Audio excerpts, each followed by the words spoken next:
यूहन्ना का प्रकाशित वाक्य 3 अध्याय 1 आयत। और सरदीस के कलीसिया के दूत को यह लिख कि जिसके पास परमेश्वर के 7 आत्माएं और 7 तारे हैं। ये प्रोटेस्टेंट कलीसिया के बारे में है, अर्थात यीशु में आत्मा के अंतर्वास की परिपूर्णता, जैसे कि यशायाह के 11वें अध्याय में लिखा हुआ है। आगे लिखता है, ये कहता है कि मैं तेरे कामों को जानता हूं कि तू जीवित तो कहलाता है, पर है मरा हुआ। मृतक प्रोटेस्टेंट कलीसिया। यदि आपको विश्वास नहीं हो रहा तो आप यूरोप में जाकर देखिए।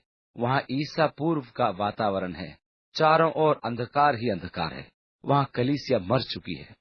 यूरोप में प्रोटेस्टेंट जागृति समाप्त हो चुकी है। वे कहते हैं कि वे जीवित हैं, परंतु यथार्थ में उनकी आत्मा मर चुकी है। और दूसरी आयत में, जागृत रहे और उन वस्तुओं को जो बाकी रह गई हैं और जो मिटने को थी, उन्हें दृढ़ कर, क्योंकि मैंने तेरे किसी काम को अपने परमेश्वर के निकट पूरा नहीं पाया। प्रोटेस्टेंट जागृति की समस्या यह थी कि वह अधूरी रह गई। प्रोटेस्टेंट जागृति अपने साथ अनेक विजातीय प्रथाओं को, जो विशेष करके बाबुल की थी, अपने साथ ले आई थी। वे बाहर अवश्य निकल आए थे, परंतु अलग नहीं हुए थे। उनके काम परमेश्वर के निकट पूरे नहीं थे। आज हम कलीसियाओं में बाबुल के धर्मतंत्र के अनेक अवशेष देखते हैं। हम एक बार बड़े दिन के उत्सव पर एक कलीसिया में गए थे। 25 दिसंबर को वास्तव में वहां पर बाबुल का माहौल था। खुशियां मनाने एवं उपहारों के आदान प्रदान का त्योहार। ये मकर संक्रांति का समय जैसे लग रहा था। कलीसिया ने इसे अपना लिया। बहुत कुछ अन्य जाति रीति रिवाज इसमें घुस आए, और कहने का अर्थ यह है कि प्रोटेस्टेंट जागृति अधूरी रह गई। तीसरी आयत, सो चेत कर कि तूने किस रीति से शिक्षा प्राप्त की और सुनी थी, और उसमें बना रहे और मन फिरा। और यदि तू जागृत न रहेगा तो मैं चोर के नाई आ जाऊंगा, और तू कदापि न जान सकेगा कि मैं किस घड़ी तुझ पर आ पड़ूंगा। अब वो उन्हें अपने अकस्मात ही आ जाने की चेतावनी दे रहा है। पौलुस ने कहा कि तुम अंधकार में वास नहीं करते कि वो दिन तुम पर चोर की नाई आ पड़े। तुम ज्योति के संतान हो, इसलिए ज्योति के संतान का सा चाल चलन रखो। आज अधिकांश विश्वासी प्रभु के फिर आने के प्रति सचेत नहीं हैं, वरन अनेक हैं जो प्रभु के आगमन के विचार की निंदा करते हैं। चौथी आयत में लिखा है, पर हाँ, सरदीस में तेरे यहाँ कुछ ऐसे लोग हैं जिन्होंने अपने अपने वस्त्र अशुद्ध नहीं किए। वे श्वेत वस्त्र पहने हुए मेरे साथ घूमेंगे, क्योंकि वे इस योग्य हैं।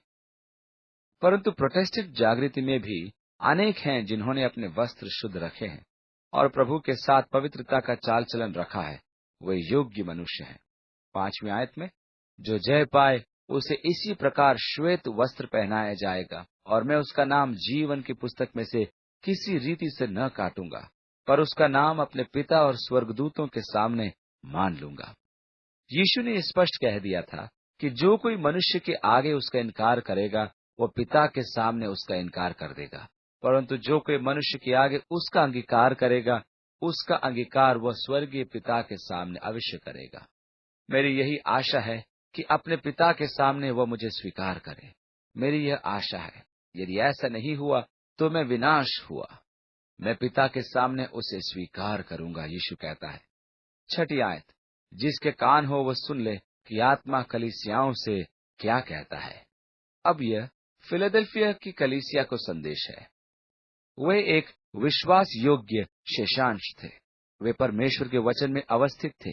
वे परमेश्वर के वचन अध्ययन हेतु एकत्रित होते थे। और 7वीं आयत में लिखा है, और फिलाडेल्फिया के कलीसिया के दूत को यह लिख कि जो पवित्र और सत्य है, और जो दाऊद की कुंजी रखता है, जिसके खोले हुए को कोई बंद नहीं कर सकता और बंद किए हुए को कोई खोल नहीं सकता, वह यह कहता है कि।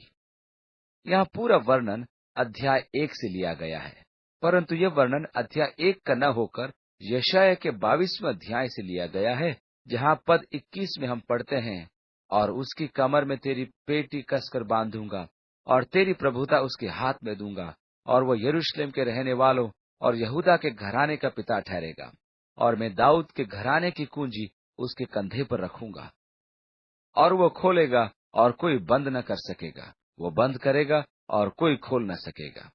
इस प्रकार यीशु यशायाह की 22वें अध्याय की 22वीं आयत में दी गई मसीह की भविष्यवाणी की पुष्टि कर रहा है कि उसके पास दाऊद की कुंजी है, और जब वो खोल देता है तब बंद करने वाला कोई नहीं, और यदि वो बंद कर दे तो खोलने वाला कोई नहीं। 8वीं आयत में, मैं तेरे कामों को जानता हूँ, देख मैंने तेरे सामने एक द्वार को खोल रखा है जिसे कोई बंद नहीं कर सकता। मेरे लिए तो ये बड़ी आनंद की बात है। प्रभु हमारे सामने अवसरों का द्वार खुला रखता है जिसे कोई बंद नहीं कर सकता। मैं विश्वास करता हूँ कि वह खुला द्वार प्रभु के आने तक खुला रहेगा, उसे कोई मनुष्य बंद नहीं कर सकता। और 8वीं आयत में, कि तेरी सामर्थ थोड़ी सी है। मैं यहाँ न तो महान संतों को या एक महान कलीसिया को देखता हूँ, परंतु निर्बल संतों को देखता हूँ। हम बलवंत नहीं हैं। आप जानते हैं कि यह सत्य है कि परमेश्वर यहाँ एक अद्भुत कार्य कर रहा है, और ये देखना रोमांचकारी होगा कि परमेश्वर क्या कर रहा है। हम अपने ही क्षेत्र को स्पर्श नहीं कर पाए। वहाँ बाहर इतने लोग हैं जिनको यीशु मसीह की आवश्यकता है, और हम घर बैठकर ये नहीं कह सकते, देखो कितनों को हमने यहाँ बुलाया और कितनों तक और पहुंचना है। परमेश्वर का धन्यवाद हो कि हम में कुछ शक्ति है। परमेश्वर का धन्यवाद हो कि उसने हमारे सामने खुले द्वार रखे हैं। 9वीं आयत, देख मैं शैतान के उन सभा वालों को तेरे वश में कर दूंगा जो यहूदी बन बैठे हैं पर है नहीं, वरन झूठ बोलते हैं। देख मैं ऐसा करूंगा कि वे आकर तेरे चरणों में दंडवत करेंगे और ये जान लेंगे कि मैंने तुझसे प्रेम रखा है। वह दिन आएगा कि यहूदी पहचानेंगे कि यीशु ही मसीह है। ये वह काम है जो परमेश्वर करेगा कि इन लोगों तक उस ज्ञान को पहुंचाए। यहूदी लोगों या जाति के लिए मुझे प्रचारक की बुलाहट महसूस नहीं होती। मेरा विश्वास है कि यह काम जिसको परमेश्वर ने दिया है वे ही करें, लेकिन उसके आने तक मैं उसके सत्य को इन लोगों से बांटता रहूंगा, और जो ग्रहण करेंगे और विश्वास करेंगे उन्हें उद्धार की बातें सुनाता रहूंगा। 10वीं आयत में, तूने मेरे धीरज के वचन को थामा है। क्योंकि तुमने मेरे वचन को थामा है, इसलिए मैं भी तुझे परीक्षा के उस समय बचा रखूंगा जो पृथ्वी पर रहने वालों के परखने के लिए सारे संसार पर आने वाला है। इस प्रकार महाक्लेश से बचाए जाने की प्रतिज्ञा, क्योंकि हमने उसके धीरज के वचन को थामा है। 11वीं आयत में, मैं शीघ्र आने वाला हूँ। जो कुछ तेरे पास है उसे थामे रहे कि कोई तेरा मुकुट न छीन ले। जो जय पाए उसे मैं अपने परमेश्वर के मंदिर में खंबा बनाऊंगा, और वह फिर कभी बाहर न निकलेगा। और मैं अपने परमेश्वर का नाम, जो मेरे परमेश्वर के पास से स्वर्ग पर से उतरने वाला है, और अपना नया नाम उस पर लिखूंगा। 13वीं आयत, जिसके कान हो वो सुन ले कि आत्मा कलीसियाओं से क्या कहता है। पश्चाताप के लिए कोई आह्वान नहीं, केवल वचन को थामे रहना वही क्लेशों से बचाएगा। अब कलीसिया की अंतिम अधर्मी अवस्था, लौदीकिया की कलीसिया, जिसका प्रतिनिधित्व वे सेवक करते हैं जिन्होंने राष्ट्रपति रीगन पर बाइबल का वर्ष घोषित करने पर मुकदमा किया था। वे सेवक जो गर्भपात, अश्लीलता तथा हर प्रकार की दुष्टता के पक्ष में रहते हैं और सेवकों के वस्त्र में होकर यीशु मसीह के सेवक होने का दावा करते हैं, परंतु दरअसल वे शैतान की सभा के हैं। 14वीं आयत में लिखा है, और लौदीकिया की कलीसिया के दूत को लिख कि जो आमीन और विश्वास योग्य और सच्चा गवाह है और परमेश्वर की सृष्टि का मूल कारण है, वह यह कहता है। पहले अध्याय में भी उसको विश्वास योग्य तथा सत्य गवाह कहा गया था। और 14वीं आयत में लिखा है, परमेश्वर की सृष्टि के मूल कारण, या जो परमेश्वर की सृष्टि के आरंभ में था।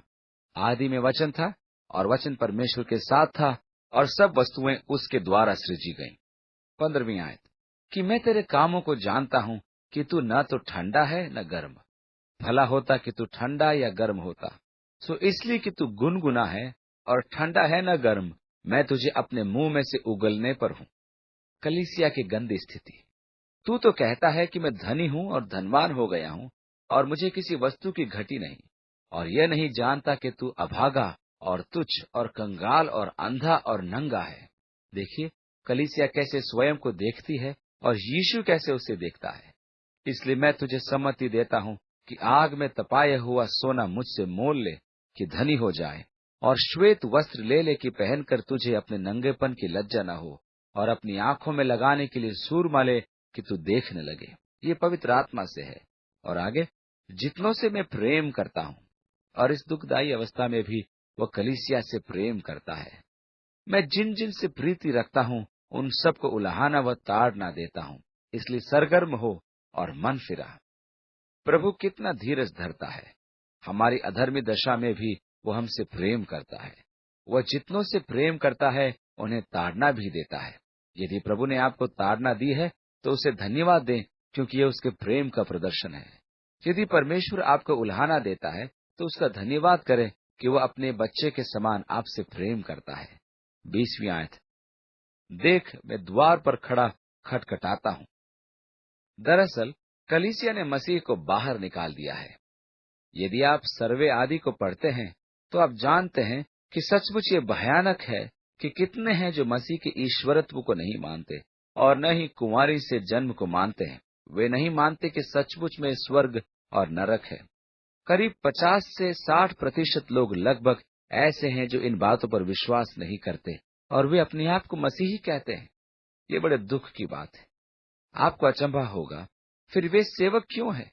इससे तो अच्छा आप कोई और धर्म बना ले जो मदर गूस पर आधारित हो या अन्य किसी कार्टून चरित्र पर आधारित हो या किसी कथाओं पर। उस पुस्तक का ध्यान क्यों करें जिस पर आपको विश्वास नहीं। 20वीं आयत, मैं द्वार पर खड़ा खटखटाता हूँ। यदि कोई मेरी वाणी को सुनकर द्वार खोलेगा तो भीतर प्रवेश करूंगा और उसके साथ भोजन करूंगा। बाइबल के हिसाब से भोजन करना एक अति महत्वपूर्ण संगति है। मसीह के समय से ही ये सामाजिक तरीका प्रतिष्ठित रहा है। इसका अपना महत्व था। यह व्यक्ति के साथ एक हो जाना दर्शाता है। यीशु सदा लोगों के साथ भोजन करना चाहता है। इसका अर्थ क्या है? इसका अर्थ यह है कि वह आपके साथ एक होना चाहता है। बस द्वार खोलें और वो प्रवेश करेगा और आपके साथ एक हो जाएगा। वो आपके साथ भोजन करेगा। यहूदी अन्य जाति के साथ भोजन नहीं करते थे। आपको याद होगा जब पतरस कुरनेलियुस के घर आया तो कहा, देखो मेरा यहाँ आना ठीक नहीं। हम यहूदियों को अन्य जातियों के घर जाने की अनुमति नहीं, परंतु प्रभु ने मुझे आज्ञा दी, इसलिए मैं यहाँ आया हूँ। और वह क्षमा मांगता है, परंतु वह कुरनेलियुस के घर गया। परमेश्वर उसकी कुछ रुकावटों को तोड़ रहा था। यीशु को उसकी चिंता थी। वह कहता है, द्वार खोलो, मैं प्रवेश करूंगा, तुम्हारे साथ भोजन करूंगा। तुम मेरे साथ एक हो सकते हो, मैं तुम्हारे साथ आनंद करूंगा और तुम्हारे साथ एक हो जाऊंगा। बस द्वार खोल दो। 21वीं आयत से आगे, जो जय पाए मैं उसे अपने साथ अपने सिंहासन पर बिठाऊंगा, जैसा मैं भी जय पाकर अपने पिता के साथ उसके सिंहासन पर बैठ गया। जिसके कान हो वो सुन ले कि आत्मा कलीसियाओं से क्या कहता है। मैंने आपको पहले बताया था कि प्रकाशित वाक्य के 3 भाग हैं। अब हम इस पुस्तक के दूसरे भाग के अंत पर हैं, जहां वे बातें घट रही हैं। जब हम चौथे और 5वें अध्याय पर जाएंगे तब हम तीसरे भाग में प्रवेश करेंगे, जो कि आने वाली बातों के विषय में होगी। अगले अध्याय में हम आपको स्वर्ग लेकर चलेंगे। हे परमेश्वर, हमें सुनने के कान दे कि आत्मा कलीसिया से क्या कहता है। परमेश्वर, काश आज हम उसको सुने जो तू हमसे कहना चाहता है। प्रभु, हमें खोज, हमारे हृदयों को जांच। हे परमेश्वर, हमारे विचारों को जान कि उनमें कोई अधर्म का कार्य तो नहीं। यदि धोखेबाजी है तो परमेश्वर हमारी सहायता कर कि हम अपने आप को धोखा न दें, कि सत्य के प्रति अंधे न हों। प्रभु, यदि हमारे कार्यों में कुछ गलत है तो तेरा आत्मा हमारे हृदयों में उसे प्रकट करे। प्रभु, हम झूठ व गलती के जीवन को जीते रहना नहीं चाहते।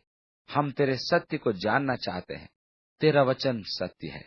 हमें अपना वचन दिखा कि उसकी समझ व प्रकाश में हम जीवन जिएं। यीशु के नाम में आमीन।